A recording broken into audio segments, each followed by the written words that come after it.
नमस्कार. मधुरम चॅनलमध्ये तुमच्या सगळ्यांचं पुन्हा एकदा स्वागत. आज आपण अध्याय 10 विभूती योग भगवद्गीतेतला त्याचं गीता महात्म्य बघणार आहोत. आपण बघतोय की 18 अध्यायांचा चांद कसा गजरा पुढे पुढे सरकत चालला. एक एक मणी ओवत एक एक फूल ओवत आपण तो गजरा पूर्णत्वाला नेण्याचा प्रयत्न करतोय. आणि आज आहे 10वा अध्याय. मागच्या अध्यायामध्ये भक्ती, निष्काम भक्ती, उपासना, उपासक, उपास्य याविषयी काही संदर्भ आपण बघितले. आणि मग निष्काम भक्ती करणारा जो भक्त आहे तर त्याची लक्षणं थोडक्यात काय हे पण भगवंत नकळत सांगून गेले. आता या अध्यायामध्ये विभूती योगामध्ये विशेष असं काय, विभूती शब्दच आपण घेतला तर वि म्हणजे विशेष आणि भूती म्हणजे त्याचं असणं, त्याचं अस्तित्व. असं आपण जर फोड केली त्याची तर विभूती शब्दाची फोड येईल. म्हणजे परमेश्वर आपण म्हणतो की निष्काम भक्ती केल्यानंतर तो भक्त हा परमेश्वराला जाऊन मिळतो. मग तो परमेश्वराला जाऊन मिळतो तर असा हा परमेश्वर आहे तरी कसा, काय त्याचं ऐश्वर्य, तो कसा दिसतो, तर त्याचं अस्तित्व कशा कशामध्ये आहे. कारण प्रत्येक या सृष्टीचा पालन करता किंवा निर्मिता कोण आहे आपण बघतो तर हा परमेश्वर आहे, परमात्मा आहे. तर त्याचं ऐश्वर्य म्हणजे सगळी सृष्टी, या सृष्टीमधले सगळे सजीव निर्जीव सगळ्या घटकांमध्ये परमेश्वर अगदी तुमच्या माझ्या मनामध्ये सुद्धा एक श्रीकृष्ण दडलेलं आहे असं म्हटलं तरी वावगं ठरणार नाही. तुमच्यातल्या त्या श्रीकृष्णाला वंदन करून आपण आज विभूती योग मध्ये गीता महात्म्य बघणार आहोत.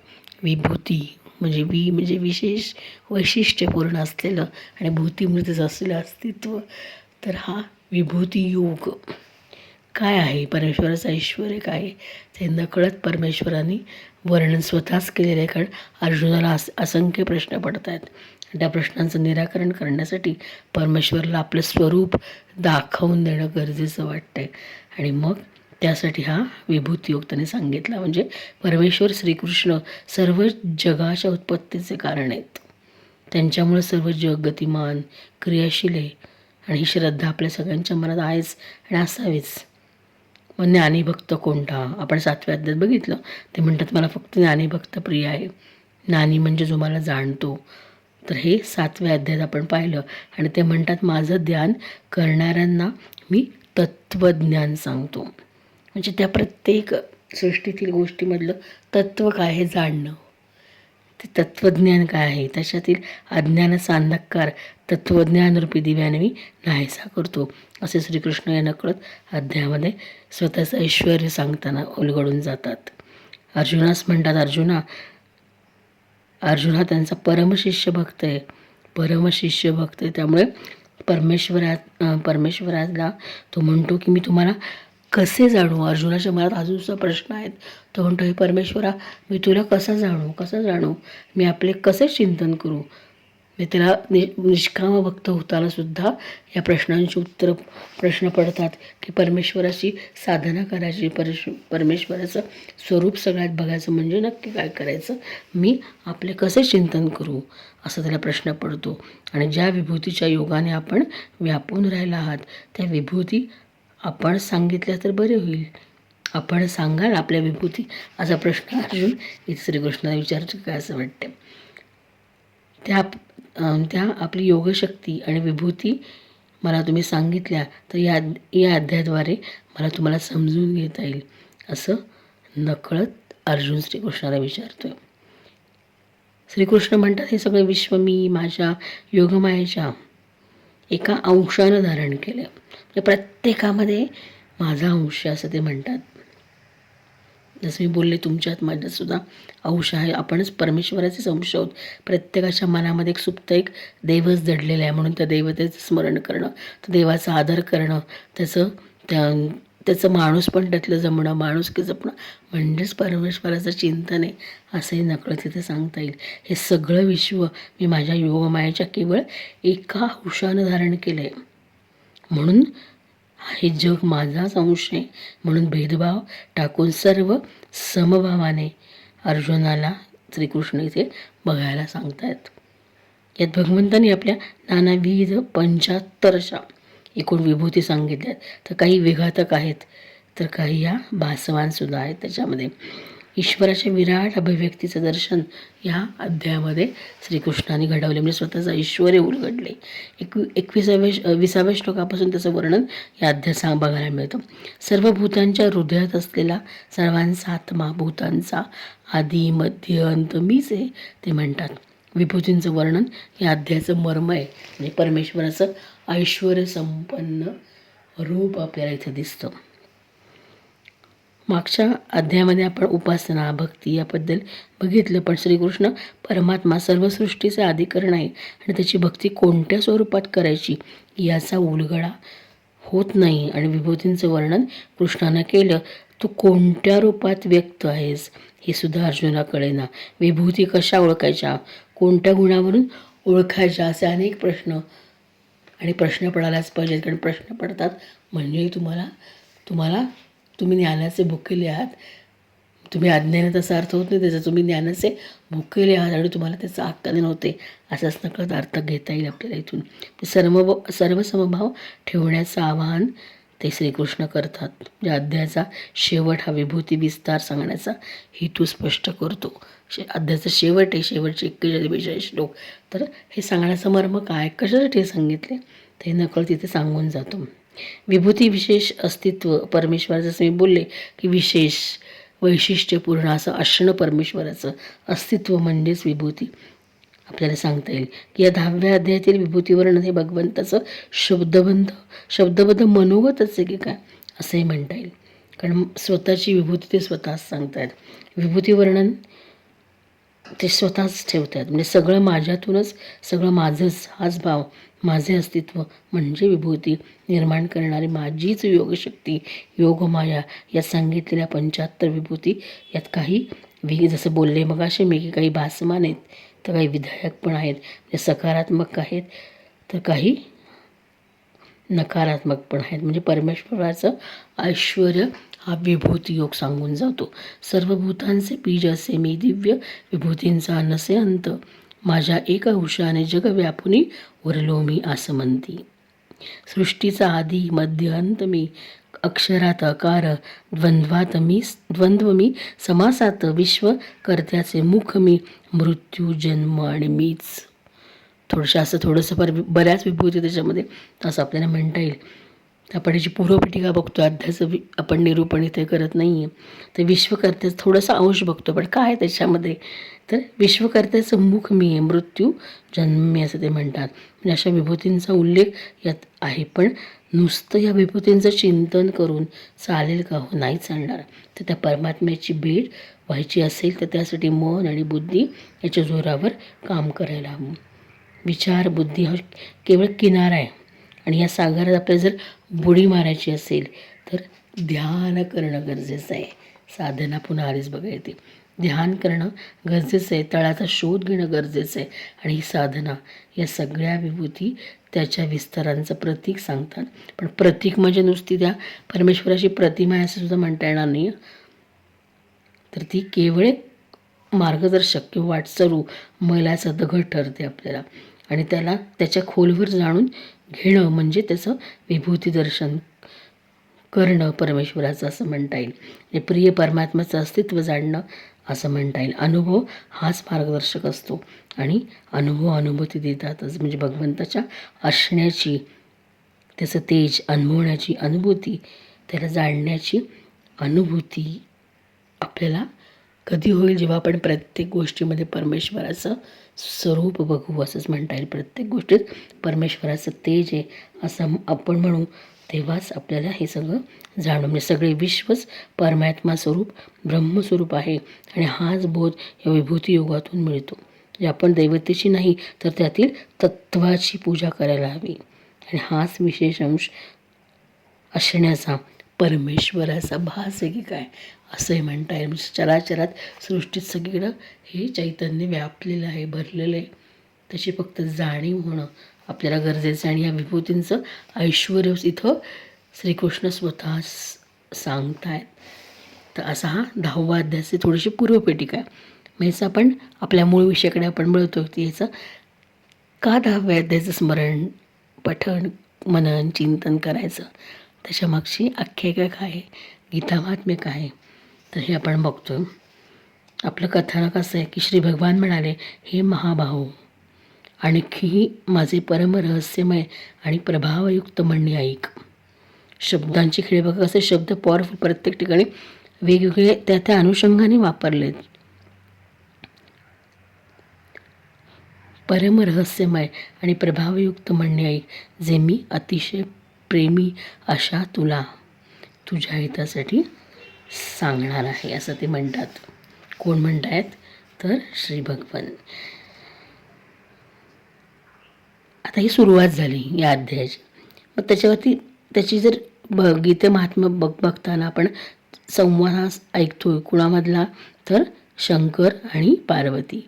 मग हे शंकर त्या पार्वती मातेला म्हणाले, सुंदरी, आता तू या 10व्या अध्यायाच्या महात्म्याची परम पावन कथा ऐक. ही कथा स्वर्गरूपी अवघड किल्ल्यात जाण्याच्या सुंदर पायऱ्यांसारखी असून अत्यंत प्रभावशाली आहे. म्हणजे जणू काही स्वर्गाचं दार उघडले आणि त्या स्वर्गाच्या टोकापर्यंत आपल्याला पोचायचे आणि प्रत्येक पायरी चढताना आपल्याला परमेश्वराच्या ऐश्वर्याचं दर्शन नकळत होणार आहे. प्रत्येक पायरी काहीतरी परमेश्वराची विभूती आपल्याला सांगून जाणार आहे, तिचं असणं, तिचं अस्तित्व, त्यातलं तेज सांगून जाणार आहे. अशा अनुषंगाने या महात्म्याची सुरुवात केली असावी. बघा, काशीमध्ये धीरबुद्धी नावाचा प्रसिद्ध ब्राह्मण होता. तो माझ्या ठिकाणी नंदीसारखी भक्ती करत होता. तो पवित्र कीर्ती मिळवण्यात तत्पर होता. त्याचं मन शांत होतं. हिंसा, क्रूरता किंवा दुस्साहस यापासून तो 4 हात लांब होता. जितेंद्रिय असल्याकारणानं तो निवृत्ती मार्गी होता. त्याने वेदरूपी समुद्र पार केला. सर्व शास्त्रांचे तात्पर्य त्याला ज्ञान होते आणि त्याचे चित्त नेहमी माझ्या ध्यानात मग्न असे. तो आपले मन अंतरात्म्यात लावून नित्य आत्मतत्वाचा साक्षात्कार करीत असे. त्यामुळे जेव्हा तो चालू लागे तेव्हा मी त्याच्या प्रेमाला वश होऊन त्याच्या मागे मागे धावत जाऊन त्याला आपल्या हाताचा आधार देत असे. माझे वर्तन पाहून भृंगिरेटीने विचारलं, भगवन, आपले असेही भक्तांच्या मागून धावणे कधीतरी कोणी पाहिले असेल का? या महात्म्याचे असे कोणते तप, जप आणि होम केला आहे त्याने की आपणच पावलोपावली त्याच्या मागे राहून त्याला आधार देत असता? त्यावर भगवान म्हणाले, ऐक, एकदा कैलास पर्वताच्या पठारावर पुन्हा गाच्या वनात चंद्राचे अमृतमय शुभ्र किरण सर्वत्र पसरले होते. तिथे एका कठड्यावर मी बसलो होतो. इतक्यात अचानक जोरदार वादळ सुरू झाले. तेथील झाडांच्या फांद्या वर खाली होत एकमेकावर आपटू लागल्या आणि काही फांद्या तुटून इतस्ततः विखुरल्या. पर्वताशी न हलणारी सावली हलू लागली. त्यानंतर तेथे मोठा आवाज झाला. त्याचे पडसाद पर्वताच्या गुहागुहात उमटले. त्यानंतर आकाशातून एक भला मोठा पक्षी उतरला. त्याचा रंग काळा भिन्न ढगासारखा होता. तो म्हणजे जणू काजळाचा ढीगच, अंधाराचा समूह किंवा पंख तोडलेल्या काळ्या पर्वतासारखा वाटत होता. तो जमिनीवर उभा राहिला आणि त्याने मला नमस्कार केला. त्याचवेळी त्याने माझ्या पायावर एक सुंदर ताजे कमळ अर्पण करून स्पष्टपणे माझी स्तुती करण्यास सुरुवात केली. तो पक्षी म्हणाला, हे देवा, आपला जय जयकार असो. आपण चिदानंदमय अमृताचे सागर असून जगाचे पालन करते आहात. आपण नेहमी सद्भावनायुक्त असून अनासक्त असता. आपले वैभव अनंत आहे. आपल्या बुद्धीत द्वैतभाव नसून आपण आध्यात्मिक, आधिदैविक, आधिभौतिक दोघांनी रहित आहात, असं पक्षी वर्णन करतोय भगवंताचं. आपण जितेंद्रिय भगवंताच्या अधीन असून ध्यानात त्यांना आपला साक्षात्कार होतो. आपण अविद्योपाधिरहित, नित्यमुक्त, निराकार, निर्दोष, अमर्याद, अहंकार शून्य, मायावरण मुक्त आणि निर्गुण आहात. आपले चरणकमळे शरणागत भक्ताच्या रक्षणार्थ सदैव तत्पर असतात. आपण भयंकर अशा लाटरूप महासर्पाच्या विषारी ज्वाळ्याने कामदेवाचे जाळून भस्म केले.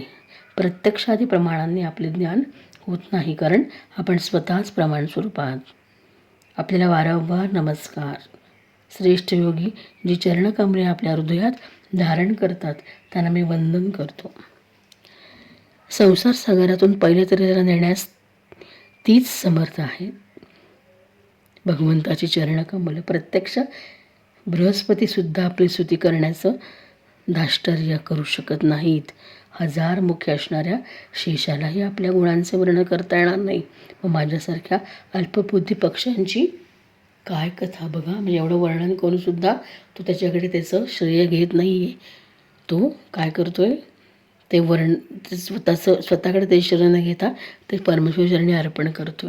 त्या पक्षाने केलेली स्तुती ऐकून मी त्याला विचारले, हे विहंगमा. विहंगमा म्हणजे आकाशात उडणार आहे म्हणून. तू कोण, कुठून आलास? तुझा आकार तर हंसासारखा आहे, पण रंग मात्र कावळ्यासारखा. तू ज्या कारणासाठी इथे आलास ते कारण मला सांग. पक्षी म्हणाले, हे महादेवा, मी ब्रह्मदेवाचे महान हंस आहे. ज्या कर्मामुळे मला हा काळा रंग मिळाला ते कर्म ऐका बघा. हे प्रभू, जरी आपण सर्वज्ञ असलात तरी आपण विचारता म्हणून सांगतो. सौराष्ट्र नगराजवळ एक सुंदर सरोवर असून त्यात कमळे उमललेली असतात. त्यातील चंद्रकोरीसारखे पांढरे विसंतू चोचीत घेऊन मी अतिशय वेगाने आकाशातून उडत होतो. उडता उडता अचानक जमिनीवर कोसळलो, त्यामुळे बेशुद्ध झालो. तेव्हा शुद्धीवर आलो तेव्हा मनात विचार करू लागलो की मला खाली पडण्याचे काहीच कारण नव्हते. मग हे असे कसे झाले? शिवाय माझ्या कापरासारख्या शुभ्र शरीरावर काळा रंग कोठून आला? असा विचार कोण करत होता? तो पक्षी, हंस होता तो. सरोवरातील एका कमळातून मला असे शब्द ऐकवले, हंसा उठ, मी तुला पडण्याचे व काळा होण्याचे कारण सांगते. तेव्हा मी उठून सरोवराच्या मध्यभागी गेलो. तिथे 5 कमळे लागलेली. एक कमळाची सुंदर वेल होती. तिनेच ते शब्द उच्चारले होते. मी तिला प्रदक्षिणा करून नमस्कार केला आणि माझ्या पडण्याचे कारण विचारले. ती कमलिनी म्हणाली, कलहंसा, तू आकाशातून उडताना मला ओलांडलेस. त्या पातकामुळे तू जमिनीवर पडलास व काळा झालास. तू खाली पडलेला पाहून मला तुझी दया आली आणि जेव्हा मी या मधल्या कमळातून बोलू लागले तेव्हा माझ्या तोंडातून बाहेर पडलेला सुगंध हुंगून 60,000 हुंगे स्वर्गाला गेले. इतकी मी पुण्यवान आहे. हे सामर्थ्य मला कशामुळे प्राप्त झाले ते तुला मी सांगते. तिचं सामर्थ्य सांगते. या जन्मापूर्वीच्या 3ऱ्या जन्मात मी पृथ्वीवर एका ब्राह्मणाची मुलगी होते. त्यावेळी माझे नाव सरोजवदना होते. पुढे माझा विवाह झाला. मी वडील माणसांची सेवा करीत पातिव्रत्य धर्माचे एकनिष्ठपणे पालन करीत होते. एके दिवशी मी एका मैनीला शिकवत होते. त्यामुळे पतीनं मला सांगितलेल्या कामाला थोडा विलंब झाला. त्यामुळे पतीने रागावून मला शाप दिला की मैनेला शिकवणे महत्त्वाचे समजून तू माझ्या आज्ञेचा अपमान केलास, म्हणून तूही मैना हो. या शापामुळे मृत्यूनंतर मला जरी मैनेचा जन्म झाला तरी पातिव्रत्याच्या प्रभावामुळे मला एका ऋषींच्या घरी आश्रय मिळाला. एका ऋषिकन्येने मला पाळले आणि मी ज्या घरात होते ते ऋषी दररोज सकाळी विभूती योग म्हणून प्रसिद्ध असलेल्या गीतेच्या पापनाशक 10व्या अध्यायाचे पठण करी. ते मी नेहमी ऐकत असे आणि कालांतराने माझा मृत्यू झाला. कमलिनीचं पूर्वजन्म ते सांगते. ती होती मैना. आणि 10व्या अध्यायाच्या श्रवणाच्या पुण्याईने मी स्वर्गलोकात अप्सरा बनले. माझे नाव पद्मावती. एका विमानानं आकाशातून विहार करताना सुंदर कमलाने विभूषित अशा या रम्य सरोवरात माझी दृष्टी पडली आणि यात जलक्रीडा करावी असे वाटून मी विवस्त्र अवस्थेत तिथे जलक्रीडा करू लागले. तेवढ्यात तिथे दुर्वास ऋषी येऊन पोचले. त्यांनी मला विवस्त्र अवस्थेत पाहिले आणि त्यांची भीती वाटून मी एका कमळवेलीचे रूप घेतले. तेव्हा माझे 2 पाय 2 कमळे झाली, 2 हात 2 कमळे झाली आणि मुखासह सारे शरीर 1 कमळ झाले.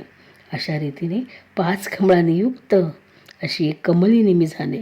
दुर्वासाने माझे वेषांतर पाहिले आणि क्रोधाने डोळे लाल करून मला शाप दिला की तू या स्थितीत 100 वर्षे इथे राहशील. असा शाप देऊन ते तात्काळ गुप्त निघून गेले. गुप्त झाले. कमलिनी असूनही गीताध्याय श्रवणाच्या महात्म्यामुळे माझी वाणी नाहीशी झाली नाही. शिवाय मला ओलांडण्याच्या अपराधामुळे तू पृथ्वीवर पडून काळा झालास. कमलिनी हे सगळं सांगते की तिचा पूर्वजन्म काय होता, तिचा आत्ताचा जन्म काय होता. पुढे ती म्हणते, राजहंसा, तुझ्यासमोरच आज माझा शाप संपतो इथे, कारण आज 100 वर्षे पूर्ण झालीत आणि मी तो अध्याय आता म्हणते तो तूही ऐक. त्याच्या श्रवणाने तूही आजच मुक्त होशील. एवढे बोलून पद्मिनीने स्पष्ट व सुंदर आवाजात 10व्या अध्यायाचा पाठ केला आणि ती मुक्त झाली. तो ऐकल्यानंतर तिनेच दिले हे उत्तम कमळ मी आपल्याला अर्पण केले आहे. एवढं बोलून त्या पक्षाने आपल्या शरीराचा त्याग केला. त्यानंतर एक विलक्षण घटना घडली. तोच पक्षी 10व्या अध्यायाच्या श्रवणाच्या पुण्याने ब्राह्मण कुळात जन्मला. जन्मताच अभ्यास असल्यामुळे तो लहान असल्यापासूनच गीतेचा 10वा अध्याय म्हणतो. पठणाबरोबरच त्याच्या अर्थाचे तो मनन करत असल्यामुळे सर्व प्राणीमात्रात त्याला शंखचक्रधारी भगवान विष्णूंचे नेहमी दर्शन होत असे.